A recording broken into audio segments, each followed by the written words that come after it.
आपण स्वतंत्र Plainfield Christian science चर्चकडून साप्ताहिक बायबलचा धडा ऐकत आहात.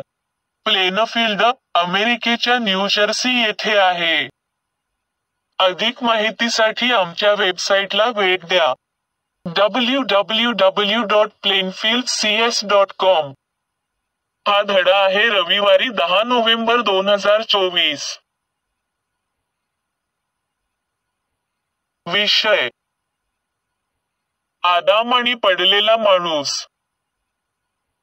सोनेरी मजकूर. करिंथकरांस. कारण या विनाशी शरीराने अविनाशी पण धारण करावे. उत्तरदायी वाचन. यशया. करिंथकरांस.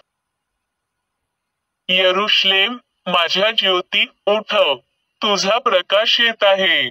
परमेश्वराची प्रभा तुझ्यावर फाकेल. आता अंधाराने जग व्यापले आहे आणि लोक अंधारात आहेत. पण परमेश्वराचा प्रकाश तुझ्यावर पडेल, त्याची प्रभा तुझ्यावर पसरेल.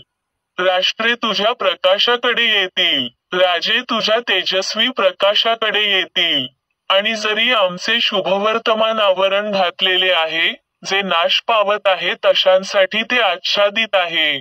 या जगाच्या देवाने अविश्वासणाऱ्यांची मने आंधळी केली आहेत, यासाठी की ख्रिस्ताच्या गौरवी सुवार्तेचा प्रकाश त्यांना पाहता येऊ नये, जो देवाच्या प्रतिमेचा आहे.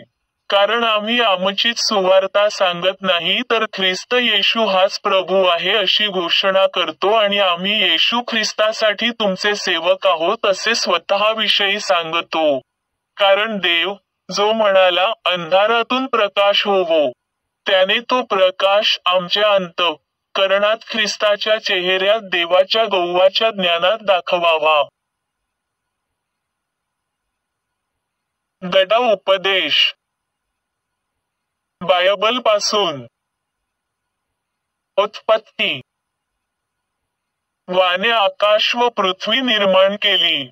मग देव बोलला, आपण आपल्या प्रतिरूपाचा आपल्यासारखा मनुष्य निर्माण करू. समुद्रातील मासे, आकाशातील पक्षी, सर्व वनपशु, मोठी जनावरे व जमिनीवर सरपटणारे सर्व लहान प्राणी यांच्यावर ते सत्ता चालवितील. तेव्हा देवाने आपल्या प्रतिरूपाचा मनुष्य निर्माण केला. देवाचे प्रतिरूप असा तो निर्माण केला, नर व नारी अशी ती निर्माण केली. देवाने त्यांना आशीर्वाद दिला. देव त्यांना म्हणाला, फलद्रूप व्हा, बहुगुणित व्हा आणि पृथ्वी व्यापून टाका. ती आपल्या सत्तेखाली आणा. समुद्रातील मासे, आकाशातील पक्षी आणि पृथ्वीवर फिरणारा प्रत्येक सजीव प्राणी यांवर सत्ता चालवा. आपण केलेले सर्व काही फार चांगले आहे असे देवाने पाहिले. उत्पत्ती. याप्रमाणे पृथ्वी, आकाश आणि त्यांतील सर्व काही पूर्ण करून झाले. पृथ्वीवरून धुके वर जात असे व त्याने सर्व जमिनीवर पाणी शिंपडले व पसरले जात असे. नंतर परमेश्वर देवाने जमिनीतील मातीचा मनुष्य घडवला व त्याच्या नाकपुड्यात जीवनाचा श्वास फुंकला आणि मनुष्य जीवधारी म्हणजे जिवंत प्राणी झाला. मत्तय. येशू कफर्नहूम शहरास गेला. जेव्हा त्याने शहरात प्रवेश केला, तेव्हा एक सेनाधिकारी त्याच्याकडे आला आणि विनंती करू लागला की, प्रभू, माझा नोकर पक्षाघाताने खूपच त्रासलेला आहे व तो माझ्या घरात होऊन आहे. येशू त्याला म्हणाला, मी येऊन त्याला बरे करीन. तेव्हा सेनाधिकारी म्हणाला, प्रभू, आपण माझ्या घरी यावे इतकी माझी योग्यता नाही. आपण फक्त शब्द बोला म्हणजे माझा नोकर बरा होईल. कारण मी स्वतः दुसऱ्या अधिकाऱ्यांच्या हाताखाली काम करतो आणि माझ्या हाताखाली देखील अनेक शिपाई आहेत. मी एखाद्याला जा म्हणतो आणि तो जातो आणि दुसऱ्याला ये म्हटल्यावर तो येतो. मी माझ्या नोकराला अमुक कर असे सांगतो आणि तो ते करतो. येशूने जेव्हा हे ऐकले तेव्हा त्याला आश्चर्य वाटले आणि जे त्याच्यामागून चालत होते त्यांना तो म्हणाला, मी तुम्हाला खरे सांगतो, इस्रायलात इतका मोठा विश्वास असलेला एकही मनुष्य मला आढळला नाही. मग येशू सेनाधिकाऱ्याला म्हणाला, जा, तू जसा विश्वास धरलास तसे होईल. आणि त्याच क्षणी त्याचा नोकर बरा झाला. योहान. चालला असताना त्याने एक आंधळा मनुष्य पाहिला. हा मनुष्य त्याच्या जन्मापासून आंधळा होता. येशूच्या शिष्यांनी त्याला विचारले, गुरुजी, हा मनुष्य आंधळा जन्मला, परंतु तो कोणाच्या पापामुळे आंधळा जन्मला? त्याच्या स्वतःच्या का त्याच्या आईवडिलांच्या पापामुळे? येशूने उत्तर दिले, त्याच्या स्वतःच्या पापामुळे. अगर त्याच्या आईवडिलांच्या पापामुळे हा आंधळा झाला नाही. मी याला बरे करताना लोकांना देवाचे सामर्थ्य दाखविता यावे म्हणून हा आंधळा जन्मला.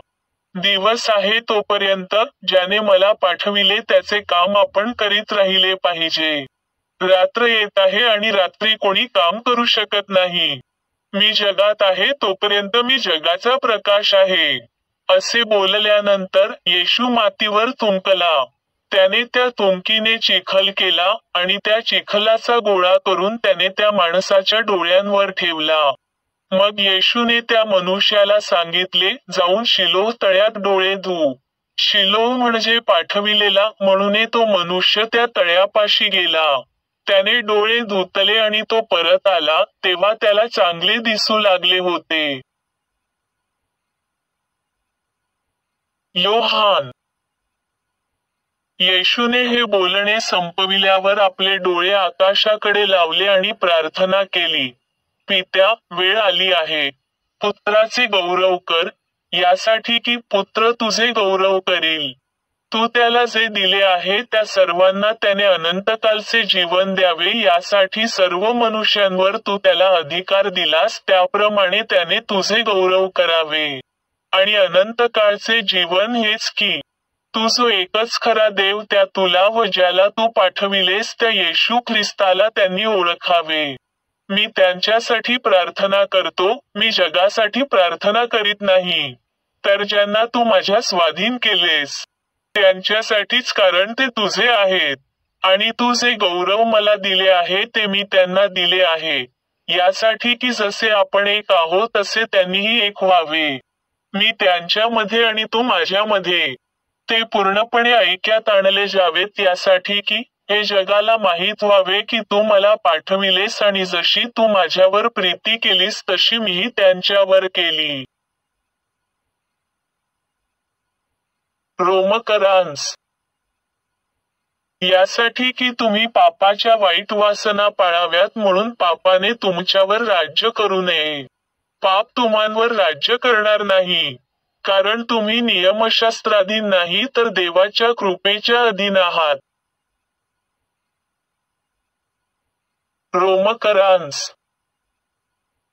म्हणून आता जे ख्रिस्त येशूमध्ये आहेत त्यांना शिक्षा नाही, कारण आत्म्याचा जो नियम ख्रिस्त येशूमध्ये जीवन देतो त्याने पापाचा नियम जो तुम्हाला मरणाकडे नेतो त्यापासून मुक्त केले आहे.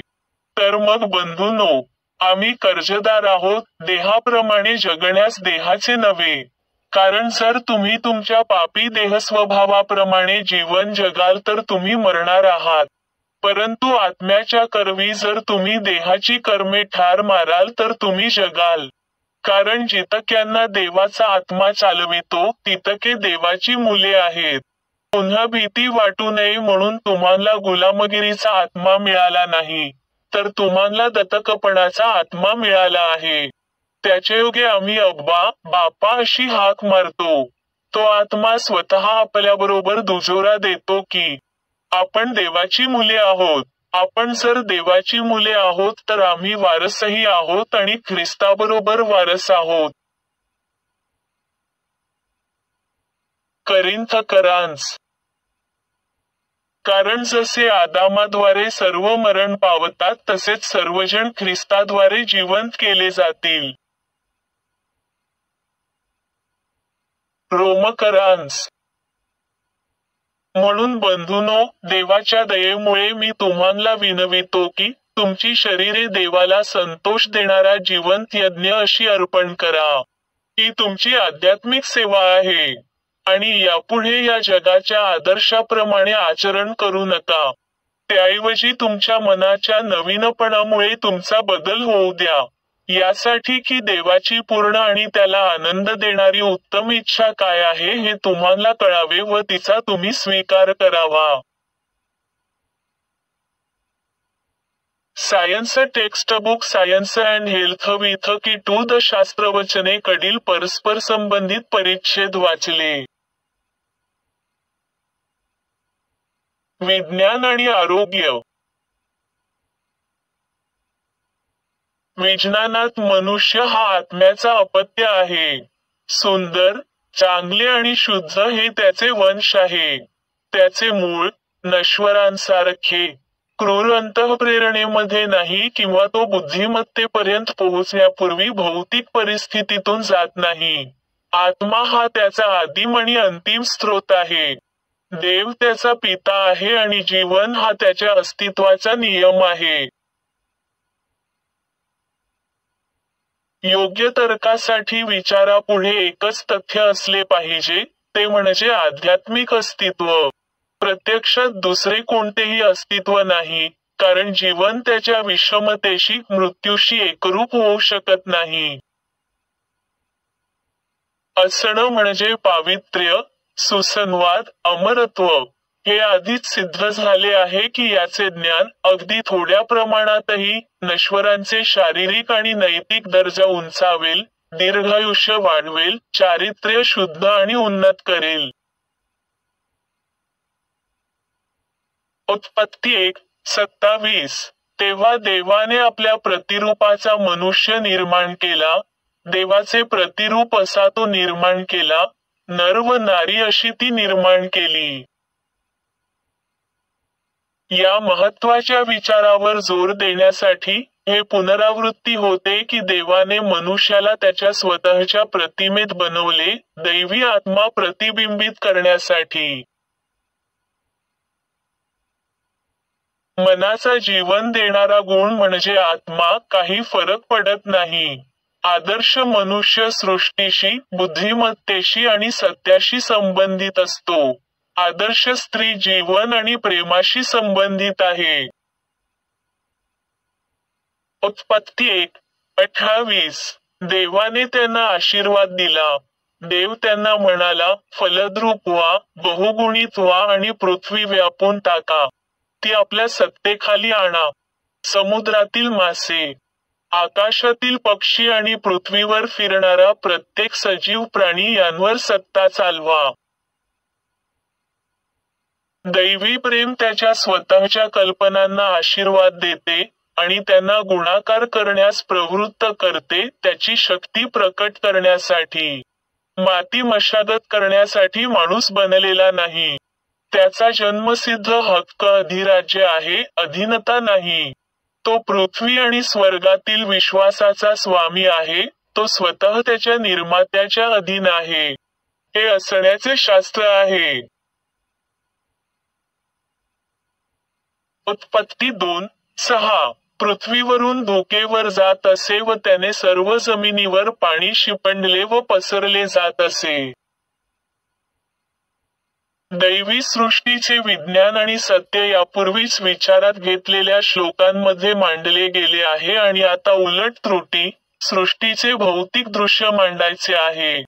उत्पत्तीच्या 2ऱ्या अध्यायात देव आणि विश्वाच्या या भौतिक दृष्टिकोनाचे विधान आहे, जे पूर्वी नोंदवल्याप्रमाणे वैज्ञानिक सत्याच्या अगदी विरुद्ध आहे. त्रुटी किंवा वस्तूचा इतिहास जर सत्य असेल तर आत्म्याच्या सर्वशक्तिमानतेला बाजूला ठेवेल, पण तो खोटा इतिहास आहे जो खऱ्याच्या विरुद्ध आहे. पहिल्या नोंदीचे विज्ञान दुसऱ्या नोंदीचे खोटेपणा सिद्ध करते. जर एक खरे असेल तर दुसरे खोटे, कारण ते विरोधी आहेत. पहिली नोंद सर्व सामर्थ्य आणि शासन देवाला सोपवते आणि मनुष्याला देवाच्या पूर्णता आणि सामर्थ्याने बहाल करते.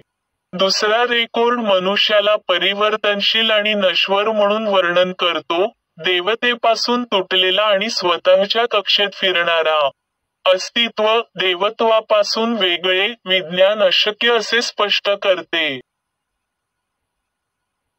ही दुसरी नोंद निसंशयपणे त्याच्या बाह्य स्वरूपातील त्रुटीचा इतिहास देते, ज्याला पदार्थातील जीवन आणि बुद्धिमत्ता म्हणतात.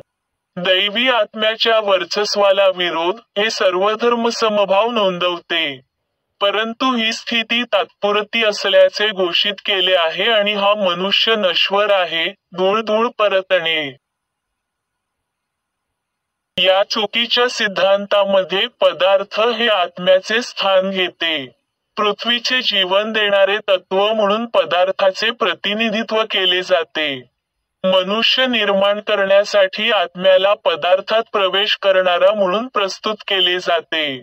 देवाच्या ज्वलत निंदा जेव्हा त्याच्या प्रतिमेमध्ये आढळत नाहीत, आत्म्याचे स्वरूप कारण पटवून देतात आणि या भौतिक निर्मितीला खोटे ठरवण्यासाठी प्रकटीकरणाशी एकरूप होतात. उत्पत्तीच्या दुसऱ्या अध्यायाचा हा शेवटचा भाग, ज्यामध्ये आत्मा विश्वाच्या निर्मितीमध्ये पदार्थाला सहकार्य करतो असे चित्रण करतो, काही त्रुटीच्या गृहीतकांवर आधारित आहे. कारण पवित्र शास्त्र नुकतेच देवाचे कार्य पूर्ण झाल्याचे घोषित करते. जीवन, सत्य आणि प्रेम मृत्यू, चूक आणि द्वेष उत्पन्न करतात का? निर्माता स्वतःच्या निर्मितीचा निषेध करतो का? दैवी कायद्याचे अयोग्य तत्व बदलते की पश्चात्ताप करते? असे असू शकत नाही. परिपूर्णतेचे मानक मूळतः देव आणि मनुष्य होते. देवाने स्वतःचा दर्जा खाली आणला आहे आणि मनुष्य खाली पडला आहे का? यहोवाने जमीन शापित असल्याचे घोषित केले आणि या जमिनीतून किंवा पदार्थाने आदामचा जन्म झाला, तरीही देवाने पृथ्वीला मनुष्याच्या फायद्यासाठी आशीर्वाद दिला होता. यावरून असे दिसून येते की आदाम हा आदर्श मनुष्य नव्हता ज्यासाठी पृथ्वी आशीर्वादित होती. आदर्श मनुष्य योग्य वेळी प्रकट झाला आणि त्याला ख्रिस्त येशू म्हणून ओळखले गेले. भौतिकतेच्या आध्यात्मिक विरुद्धच्या जाणीवेतून अगदी ख्रिस्ताच्या सत्याच्या मार्गाने मनुष्य दैवी विज्ञानाच्या किल्लीने परादीसचे दरवाजे पुन्हा उघडेल जे मानवी विश्वासांनी बंद केले आहेत आणि स्वतःला अघटित, सरळ, शुद्ध आणि मुक्त सापडेल. त्याच्या आयुष्यातील किंवा हवामानाच्या संभाव्यतेसाठी पंचांगांचा सल्ला घ्यावा लागेल. तो माणूस किती आहे हे जाणून घेण्यासाठी ब्रेनॉलॉजीचा अभ्यास करण्याची गरज नाही. हे नश्वर हे जाणून घ्या आणि मनापासून मनुष्याच्या आध्यात्मिक स्थितीचा शोध घ्या, जो सर्व भौतिक स्वत्वाच्या बाहेर आहे. मनुष्यांच्या मुलांबद्दल नव्हे तर देवाच्या मुलांबद्दल बोलताना येशू म्हणाला, देवाचे राज्य तुमच्यामध्ये आहे. म्हणजेच सत्य आणि प्रेम वास्तविक माणसामध्ये राज्य करतात. हे दर्शविते की देवाच्या प्रतिमेतील मनुष्य अखंड आणि शाश्वत आहे. प्रगट केलेला धर्म मनाचे विज्ञान आणि त्याची रचना जुन्या कराराच्या पहिल्या अध्यायानुसार असल्याचे घोषित करतो, जेव्हा देव, मन, बोलले आणि ते पूर्ण झाले. मी आता चर्च मॅन्युअलमध्ये दिलेल्या मेरी बेकर एडी कडून 3 दैनंदिन कर्तव्ये वाचू. रोजची प्रार्थना. दररोज प्रार्थना करणे हे या चर्चमधील प्रत्येक सदस्याचे कर्तव्य असेल. तुझे राज्य ये. माझ्यामध्ये दैवी सत्य, जीवन आणि प्रीती यांचे राज्य स्थापित व्हावे आणि माझ्यापासून सर्व पापांवर राज्य करू द्या. आणि तुझे शब्द सर्व मानवजातीचे स्नेह समृद्ध करू आणि त्यांच्यावर राज्य करू दे. हेतू व कृतींचा नियम. द मदर चर्चच्या सदस्यांच्या हेतू किंवा कृतीबद्दल वैरभाव किंवा केवळ वैयक्तिक आसक्तीच उत्तेजन देऊ नये. विज्ञानात दैवी प्रेम एकट्याने माणसावर राज्य करते. आणि एक ख्रिश्चन वैज्ञानिक प्रेमात गोड सुविधांना प्रतिबिंबित करते, पापाची निंदा करते, खरा बंधुता, दानशूरपणा आणि क्षमा यामध्ये.